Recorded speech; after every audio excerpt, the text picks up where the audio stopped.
Les amis, bonsoir à tous. Warren Go Hardcore Go Home. Donc là, je me prête à rentrer à la maison.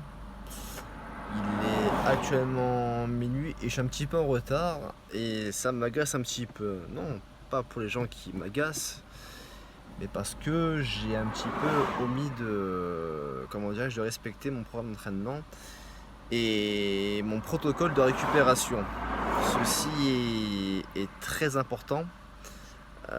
Parce que suite après un entraînement qui soit intensif, parce que j'essaie de m'entraîner de manière intensive pour pouvoir progresser et m'adapter à un entraînement plus contraignant, et bien sûr il faut surcompenser. Donc de ce fait, le corps étant fatigué, le système nerveux central étant également épuisé, il faut recharger les batteries. Et pour recharger les batteries, vous devez bien sûr avoir la meilleure récupération possible. Ce qui implique de dormir correctement. Et qui dit de dormir correctement, avoir un sommeil réparateur, va impliquer que vous devriez vous coucher à une heure propice à cela.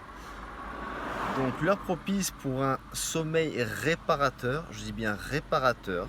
Après, les personnes qui travaillent de nuit, c'est plus compliqué, effectivement. Après, le corps s'adapte comme il le peut.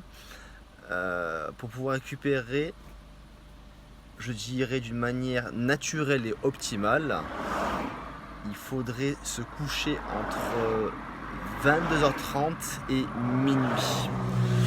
Alors je sais que bien des personnes ont du mal à respecter ces horaires-là par rapport au travail, par rapport à la vie de famille, coucher les enfants, faire manger les enfants, attendre son conjoint qui rentre du travail, etc. Ou même un emploi du temps chargé. Si vous pouvez dormir à une heure convenable, bien sûr, et ben je vous invite à le faire, car pourquoi? Sur l'entraînement, ça va se répercuter de la manière suivante. Beaucoup plus de congestion, meilleure récupération, meilleure performance, meilleure qualité musculaire aussi, et également prévention des blessures. Quelqu'un qui se couche tout le temps tard va avoir du mal à récupérer des blessures causées à l'entraînement, parce qu'on va à l'entraînement, quelque sport que ce soit ou quelque objectif que ce soit, on va pour s'adapter à quelque chose de nouveau, effectivement. Mais pour nous qui faisons du bodybuilding ou du fitness ou du body fitness, va inclure que nous allons transformer notre physique, et pour transformer notre physique, il faut casser de la fibre musculaire. Voilà. Donc si on ne dort pas bien, si le sommeil n'est pas réparateur, vous allez stimuler l'augmentation et le risque,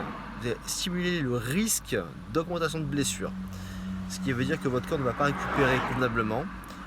Les blessures mettront plus de temps, donc les micro-traumatismes du entraînement vont mettre beaucoup plus de temps à se régénérer, sachez-le, parce qu'on répare les fibres musculaires pendant le repos, au sommeil, et bien sûr avec de la nourriture, avec des macronutriments, glucides, protéines, glucides, les sucres longs rapides, protéines, les protéines, qu'elles soient animales ou végétales, et les lipides, les acides gras essentiels et non essentiels.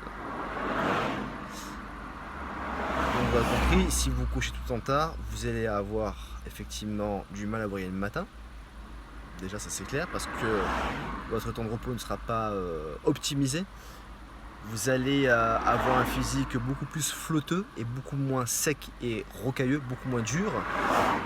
Quelqu'un qui se couche tout le temps à 2h du matin, qui se lève à 8h par exemple, n'aura jamais le même physique que quelqu'un qui se couche à 22h30 minuit en dormant 6-8 heures. N'aura jamais le même physique. Le physique sera beaucoup plus dur, sera beaucoup plus rocailleux, beaucoup plus bien plus fini aussi. Donc les heures de sommeil sont extrêmement importantes, d'accord? Donc suite à cette vidéo que je poserai bien sûr sur ma chaîne YouTube, les questions qui seront posées, j'y répondrai avec le plus grand des plaisirs. C'est ma chaîne YouTube et je respecte tous mes abonnés et je serai ravi de leur apporter un complément d'information. Ok les friends, ceci étant dit, ceci étant fait, une très bonne soirée à tous et à demain. Bis bis, bye bye.